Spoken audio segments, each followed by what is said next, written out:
Hey, so, B.o.B, I know your album is about to release in about 2 hours now. It's an exciting time for you. How are you all feeling right now? Man, it's a huge sigh of relief because it's been so much work put into it, man, and into the presentation of it.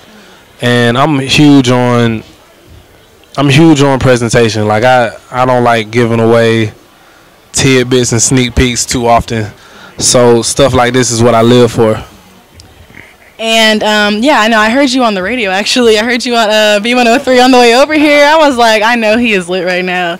And it's been 4 years. I feel like you've been depriving us a little bit. I kind of been a little bit, but I've been working on the Elements mixtapes, man, and I feel like the best way to cap it off is with this Ether album, And like you said, I've been overdue for an album, but I've been doing the Elements, so I had to like really tie them all together. And this was the perfect time. And I know this is the first thing you've released since you're not with Atlantic Records anymore. Yeah, first independent. And just for clarity, I am still Hustle Gang. Gang. So, why did you decide to go independent for this album?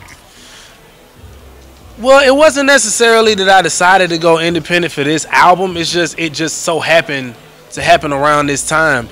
And for artists like me, I've been in the game for such a, dare I say, long time.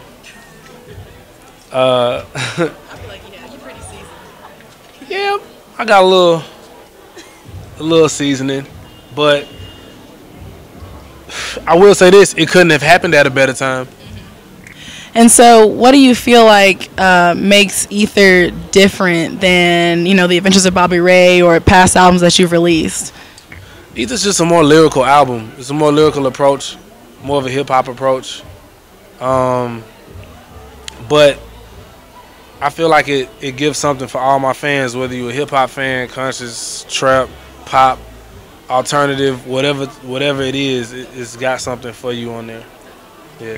Now, I want to touch on a little bit of Bruno Mars. So I know, I feel like you kind of played a pivotal role in kind of skyrocketing his success. Like with him, releasing 24 Karat Magic and having this big album is where his success has grown since being featured on your track. Like, how do you feel about his success nowadays? Man, like, he's a star, man. He's always been a star. Even before Nothin On You, I would tell him, like, yo, why isn't Atlantic pushing you as an artist, bro? You were huge. Like, we was out playing guitar outside the studio one day when we was, working on songs, and we was on a smoke break, and, it's just like he's always been like that, man. He's always been talented. And also, I don't know if you've heard, but L.A. Reid actually announced today that he is leaving Sony Records, actually. So, any comment on that? Any feedback? He is an Atlanta native. I know he did a lot for the city. A man of his caliber, man, who's done so much for the culture and who's done so much for all genres of music, R&B, hip-hop, and just for the city, man. Like, man, my hat goes off to him, man. You got to salute somebody like that. Yeah. All right. Well, thank you so much for talking with us today. Right on. Thank you for having me. My name's Bob, and I approve this message. I'm gone. And always remember, don't drink and drive, just smoke and fly.